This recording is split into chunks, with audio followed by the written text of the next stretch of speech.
Marcoleta at nitong si Senator Ping Lacson doon sa naging privilege speech niya kahapon dyan sa Senado. Pero bago ho tayo dumako dyan, pasadahan na ho muna natin na mabilisan itong video na to ni Katunying. Ito mga kababayan. Ang ating pong balita, papalitan Nako. si Senator Rodante Marcoleta bilang chairman ng Blue Ribbon Committee. Ako po. Well, nasa kanila naman yun. Pero, Correct. hindi ba medyo masama ang optics nun? Correct. Pagkatapos na kumanta ang Diskaya, magsalita si Toby Chanco sa Blue Ribbon na pinamumunuan ni Marcoleta. At kung ano-ano pa yung nadiskubre natin doon, mga kababayan, bigla mong papalitan yung Marcoleta. Nako po. Parang Diba, medyo hindi maganda ang optics doon. Ako, Diba, napakapangit nga naman ho nun mga kababayan. Napakaganda ng performance itong si Senator Rodante Marcoleta sa dalawang magkasunod na hearing dyan sa Blue Ribbon Committee. Nung una talagang alalay pa diba? Yung tipong, sige, hintayin natin magsalita yung mga resource person na yan. Pero walang persahan, walang takutan ng contempt dito. Ika nga, di kagaya dyan sa House of Representatives. Pagka hindi nagustuhan ng mga congressman yung tabas ng dila mo, ika nga, may kalalagyan ka sa mga yan. Pero yung si Senator Rodante Marcoleta, napaka-ayos, napaka-pulido ng paghawak niya dyan sa Blue Ribbon Committee. Tapos, all of a sudden, bigla siya papalitan. Dapat sana kahit na bago ang pamunuhan, napalitan nitong si Chis Escudero, pinalitan siya nitong si Tito Soto, dapat binigay pa rin dito sa napakahusay na senador natin, Senator Rodante Marcoleta, yung Blue Ribbon Committee. Dahil nakita ho natin na yung mag-asawang Diskaya na nagsalita ho dyan, ilinahad ho nila kung sino nga ba talaga, kanino napupunta yung bulto ng pera na kinukuha dito sa mga mag-asawang Diskaya na to. Di ba? Ano sabi nila? Napupunta daw doon sa mga matataas dyan sa House of Representatives. Kay Saldico at kay Martin Romualdez. Ang tawag nila sa dalawa na yan, yung dalawa sa taas, yung mga nasa taas, pinipick up yung pera galing dito kay Kerl Diskaya dahil daw pinapakuha na nung mga nandun sa taas. At kilala naman ho ng ating mga kababayan kung sino yung dalawa na yun na nasa taas. Si Saldico at si Martin Romualdez. Maliwanag pa ho sa sikat ng araw. At base din ho dito kay Vice President Sara Duterte. Di ba? Ano sabi ni VP? 2 tao lang ang may control sa budget ng Pilipinas. Ang 2 tao na yan, walang iba kung hindi yan si Zaldico at yan si Martin Romualdez. Tuloy ho natin. Yun na may nasa sa isip ko lang, hindi po ba? Yan. Naiisip ko lang naman yun. Para bagang pagkatapos na pangalanan ang mga congressman, including speaker, binanggit ng Diskaya speaker, para daw sa speaker, para daw kay Saldi, biglang papalitan si Marcoleta, para bang ang dating ba't nyo nang parurusahan yung Marcoleta? Pagkatapos correct. silang para mataos kumanta yung mga testigo nila doon, biglang papalitan. Parang ganun po yung dating ano? Oh, yun na nga ho sinasabi natin dito mga kababayan. Napakapangit ho ng ginawa nila na yan dito kay Senator Rodante Marcoleta. Pero kung ako tatanungin, hindi naman ho tayo senador. Kumbaga, meron lang tayo dito. Halimbawa, ako Senate President. Nagkaroon na rigo doon. Dahil nagsalita yung mga Diskaya na yan at pinangalanan yung mga matataas na opisyal dyan sa House of Representatives, di ko tatanggalin si Marcoleta. Hindi ko siya basta-basta tatanggalin. Bibigyan ko pa siya na at least 2 o 3 o 4 na hearing dyan sa Blue Ribbon na yan para hindi masyadong maging halata na pati ang bagong pamunuan na Senado, pinagtatakpan yung mga opisyal dyan sa House of Representatives. Pinagtatakpan yan si Martin Romualdez at yung si Saldico, di ba? Kasi pagka tinanggal mo yung si Senator Rodante Marcoleta, anong lilitaw? Ang akala ng ating mga kababayan, at baka dahil napakanta nitong Rodante Marcoleta yung mag-asawang Diskaya, di ba? Yun o agad papasok sa utak ng ating mga kababayan. Hindi naman yung dahil bago na pamunuan kaya kailangan palitan pati yung sa Blue Ribbon. Which is yun naman ho talagang kalakaran dyan sa Senado. Magkakatisi resignation yung mga mga chairperson ng mga committee pagka nagpalit ng Senate President. Kaso dito iba ho ito mga kababayan.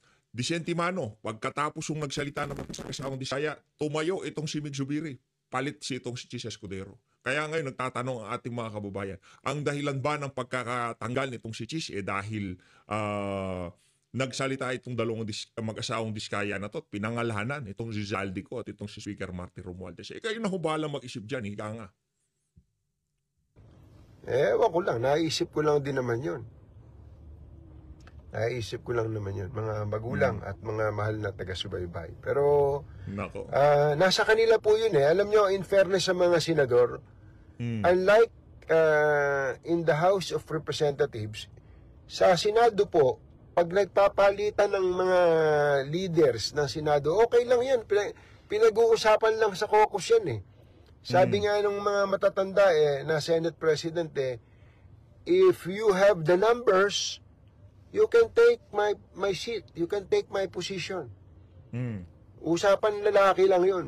O sige, di mamaya, di-declare natin na bakante yung Senate seat o Senate President seat. Ganun po nangyari kanina. Meron pong motion to declare the position of Senate President vacant at ginawa na po, inapprove ng buong body at nag-motion para po nag-nominate kay Senate President Tito Soto. Ayun lang po, ang bilis ng usapan. So, ang hanging question now is, Nako. if ever the original plan of changing the leadership in the Blue Ribbon Committee will push through, sino ang magiging Blue Ribbon Committee chairman? Yun ang tanong. Kaso, Sino? ngayong mga panahon na to, alam na ho natin, si Soto daw si Ping Lacson daw ang magiging chairperson ng Blue Ribbon Committee. Na kung saan ay napakadiskumpiyado ho natin si Idina yan. Bakit? Kasi ngayon pa lang hindi pa nga chairperson ng Blue Ribbon Committee itong si Ping Lacson. Kitang-kita na ho natin kung saan bumabaling yung mama na yan. Bumabaling ho yan sa naratibo ng mga taga-House of Representatives. Mantakin nyo, sino ba yung most guilty dito? Pakit na ho tayo mga kababayan. Noong una, hindi mabanggit-banggit nitong si Ping Lacson, itong si Bunoan. Pero ngayon, iba na ho usapan. Ang issue ngayon, papunta na kay Manuel Bunoan. Kung papunta na yan kay Manuel Bunoan, alangan naman si Manuel Bunoan lang ang kukubra dyan. Diba? Alangan naman pagdating kay Manuel Bunoan tapos na usapan na hindi ho ganun yun. Kasi ang most guilty dito para sa atin si Marcos Jr. kasi ikaw presidente. Parang ikaw yung kapitan ng barko, di ba? Anak ng towa, lahat ng nasa baba mo gumawa ng kabalbalan. O sino sisibakin ng kumpanya? Di ba kung wala kang ginawa para maagapan yung kabalbalan ng mga tauhan mo? Di ba palit ka sigurado dyan? Pero dito ho mga kababayan, hindi. Yung ating kapitan na si Marcos Jr., siya naman ho ang pinagtatanggol nito mga senador na to. Kesyo dahil daw sa kanya, nabulgar tong usapin na to ng flood control. Pero matagal na ho natin alam yan. Hindi pa nagsasalita yan si Marcos Jr. Diba? 2024. Bumagyo, sabi niya 5,500. Pagkatapos ng zona, umulan, lubog. Doon pa lang alam na natin ngayon sinasabi nila na masasalamat daw dito kay Marcos Jr. Napakalaking kalokohan ho nun mga kababayan. Kayo po ang aming tinatanong. Sino ang dapat na maging Blue Ribbon Committee Chairman? Nako. Mga magulang at mga mahal na taga-subaybay. Nako po. Yan ang napakagandang tanong, di ba? Ako, ang sinasabi ko, in all likelihood, abogado. Kung papalitan man yung Marcoleta, in all likelihood, abogado ang ipapalit sa kanya. Correct. Sino ba mga abogado sa Senado? Well, ang isang abogado po dyan ay si Senator Kiko Pangilinan na nakasagutan naman ni Senator Marcoleta nung nakaraang linggo. Ano naman yun, Katonying, itong si Kiko Pangilinan, pechay lang talaga trinatrabaho nun, pechay ni Sharon. Wag na kayong umasa doon sa Blue Ribbon. Basta yung mama na yun, nagkakatuwang agriculturist, diba? Yung tipong, pagdating sa agriculture, the best ako. Ganun niya pinapakay sa sarili niya kasi nga naman meron tayong problema sa food security, di ba? O para siguro sa 2028, makapwesto yan, o mapabango pangalan, o agriculturist. I am your guy. Di ba? Parang ganun yung yung packaging niya sa sarili niya. Pero wag ko kayo magpabola. yang si Kiko Pangilinan, pechay lang ho ni Sharon ng dinidiligan niyan, di ba? I mean, nakita niyo naman sa ano, di ba mahilig magtanim ng pechay yung dalawa na yan. O tatanim ni Sharon, didiligan ni Kiko. Ganun ho yun. Tingnan yung mga picture niya. Lagay niyo lang, Kiko Pangilinan, pechay. Lalabas yung mga tanim niyang pechay. Sino pang abogado ba sa Senado? Sino pa ba? Senator Pia Cayetano. Ako, Pia Cayetano. Senator, well, by the way, si Senator Pia Cayetano, dati nang naging Blue Ribbon Committee Chairman yan. Senator Alan Peter Cayetano. Kaya lang, nasa kabilang parang kay Chis Escudero yata sila. So, kung po yun, Blue Ribbon. So, abogado. Sino pa ba abogado? Si Marcoleta na lang, ano? Sino pa abogado? John? Si Cheese, ano? Abogado Si Quezon. Cheese. Kaso di naman pwede si Quezon eh. Di pwede si Quezon. Sino pa ba? Sino pa ang abogado dyan? Ba't ba hindi Di na? pwede si Quezon. Lito Lapid! Wala, Di pwede yun. Di pwede si Lito Lapid. wala na pala tayong abogado sa Senado. Puro Bilangin ko nga uli. Chis Escudero, Alan Cayetano, Pia Cayetano, Marcoleta. Dante Marcoleta, Ano pa? Si Mark Villar, hindi abogado yun eh. ito nga, Kiko, Dante, Chis, Alan Peter, Pia Cayetano. Pia Cayetano. Yung mga abogado Wala yun. na, ano? Wala na. Ano ba nangyari sa ating Senado? Ba't ba Kiko tayo Pangilinan. Abogado din yun pagkakaalam ko. kinapos na ng abogado, ano? Gone were the days when the Senate was dominated by lawyers slash orators slash statesmen, no? Wala na pa. Alimbawa lang dyan naalala ko nung araw ang Senado, ang mga miyembro ng Senado ay ang mga sumusunod. Jovito Salonga. At hindi, no? Batang-bata, Joey Lina, no? Okay, napakaganda ho ng mga punto de vista nitong si Katonying, pero kailangan na ho nating mag-move on. Ika nga, lilipat na ho tayo, punta na ho tayo sa Senado. Pagtatanong nitong si Senator Rodante Marcoleta dito kay Ping Lacson. Napakaganda ho ng tinalakay nila dito, sa totoo lang ha. Yun na bring up ho sa interpolation nitong si Senator Rodante Marcoleta, yung ginagawang intimidation ng mga congressman doon sa mag-asawang Diskaya. Pagkatapos nilang pinangalanan yung mga congressman na ika nga involved dito sa maanumalyang flood control scam na to, narinig nyo naman ho yung video nating kagabi, di ba? Yung itong si Luistro talagang bugbog sarado ho itong si Curly Diskaya sa kanya. Nakita niyo ho kung paano niya tinanong yung mama. Yung tipong kulang na lang sabihin, wala kang dito, wala kang ang tawag dito. Hindi ka pwedeng maging state witness dito kasi ikaw most guilty. Ganun ha. Tanungin mo abogado mo, sino nagsabi sa iyo ganito dapat gawin mo, di ba? Oh, ano sabi nito si Curly Diskaya? Okay lang na gurgurin ako ng mga iilang abanggit ko dun sa aking sworn affidavit. Importante, yung 120 million na Pilipino, hindi nila ako gurgurin. Ang ganda ng ano niya, ang ganda ng yung reasoning ng mama. Pero mali pa rin yung ginawa nila. Anak ng toko, isang project, lahat ng kumpanya mo sasali sa BD.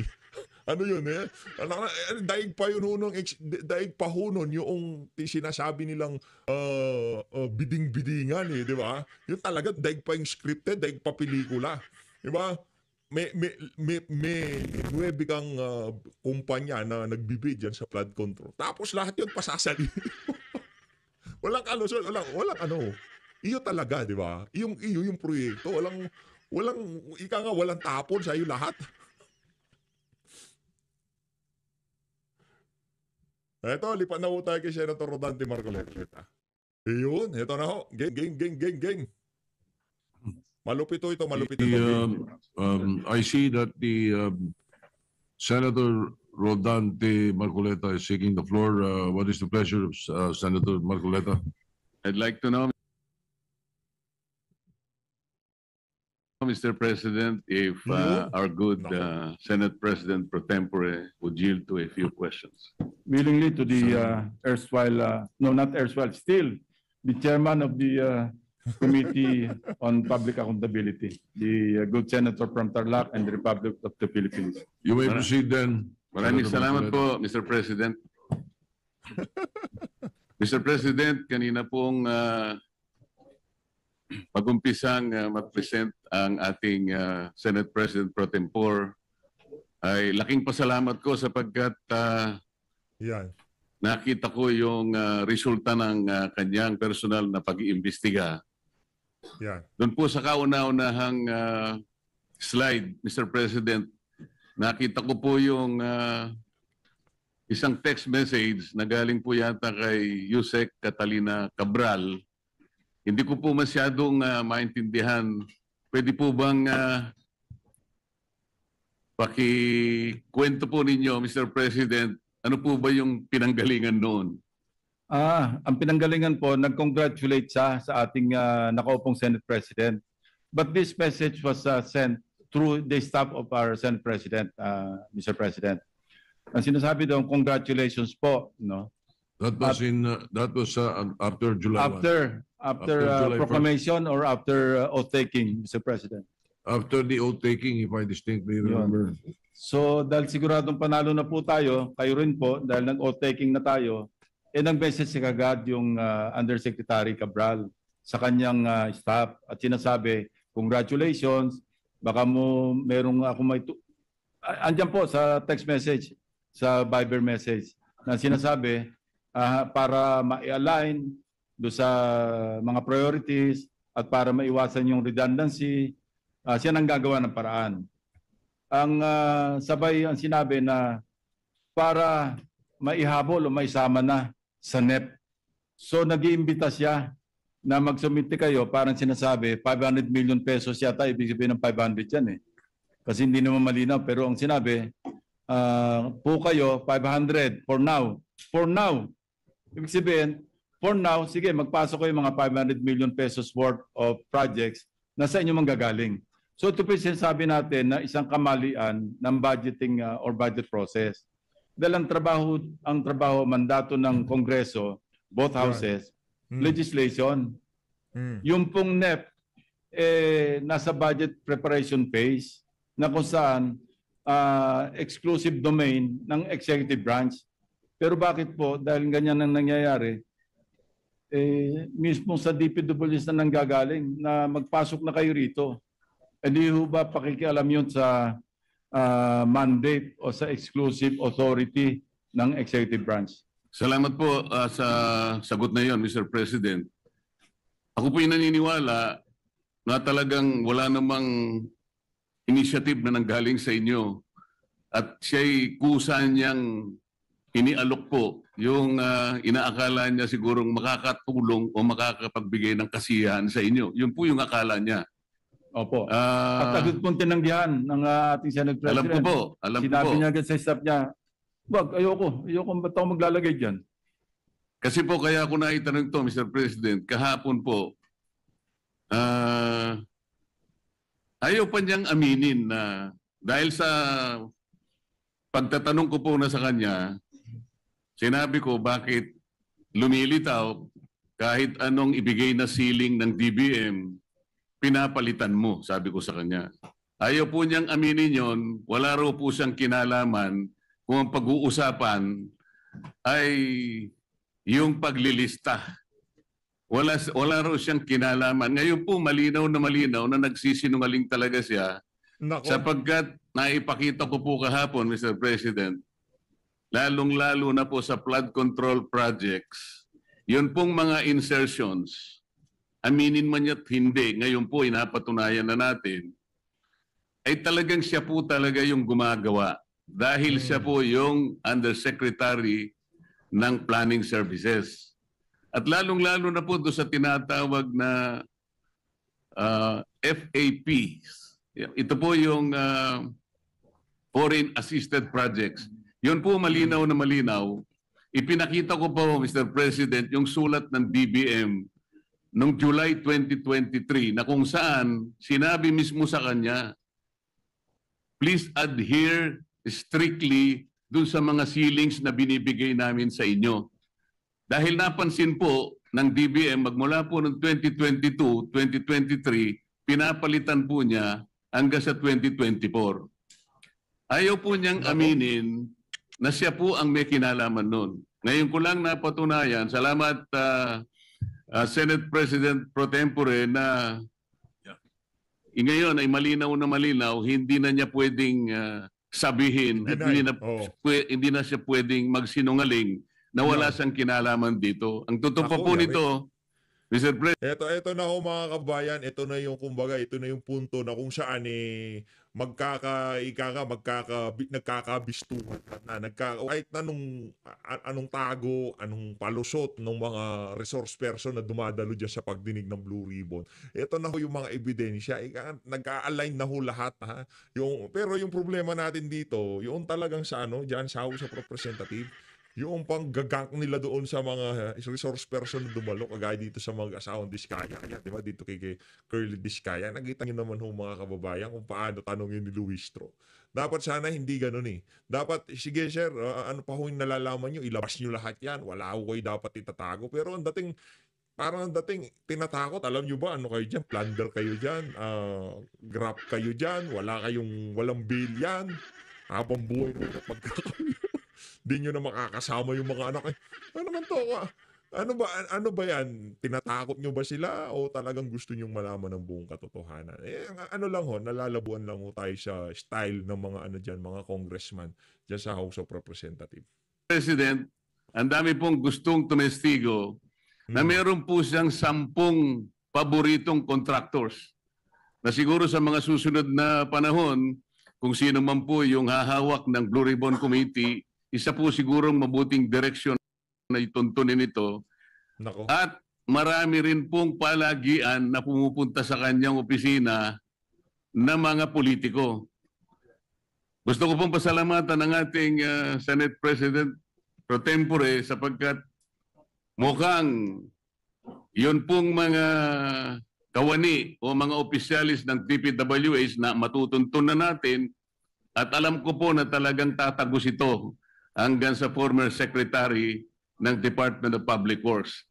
Kasi kahapon po, gusto niya nang sabihin na lahat ng daw po ng nangyayari sa kanyang opisina ay meron namang basbas ng Secretary ng Department of Public Works.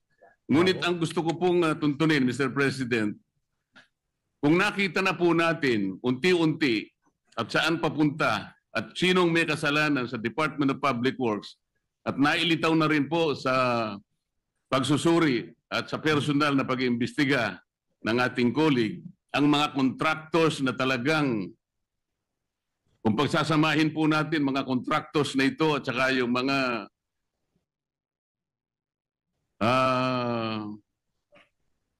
opisyalis na nabubunyag ngayon, siguro po yung salitang walang o halang ang kaluluwa ay is an understatement. Ang gusto ko pong malaman ngayon, bakit po kaya sila ganun kalakas ang loob? Bakit parang hindi na po milyon eh? Bilyon-bilyon na po ang naipatatalo at hindi naman po nila pera yon, pera po ng taong bayan. Mr. President, ganun po ba kaya kalakas ang loob nila na sila-sila lang, mga contractors at saka yung mga opisyalis na yon? Wala po kayang mga politiko sa loob, sa likod nila?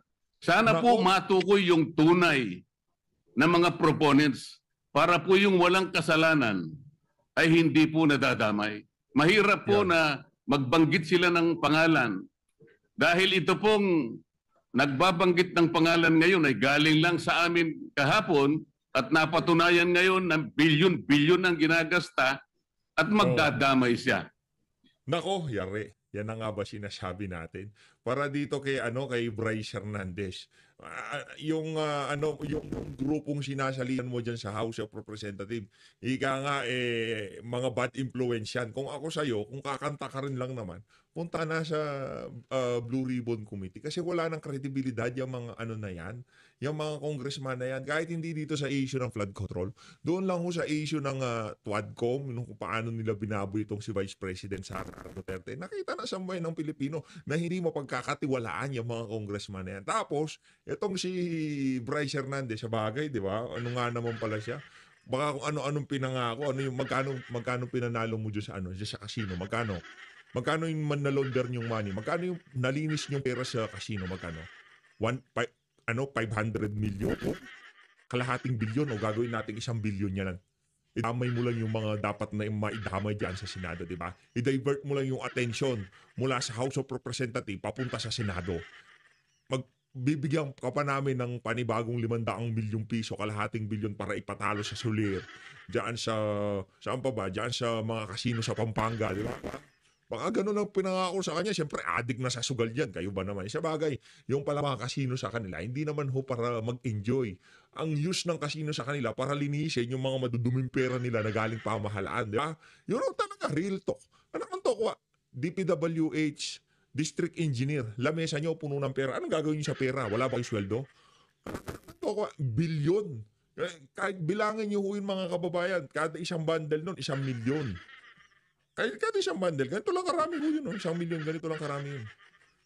Kasi napapanood natin si Paring Hybe, pagka nagbebenta sila ng rilo-rilo, di ba?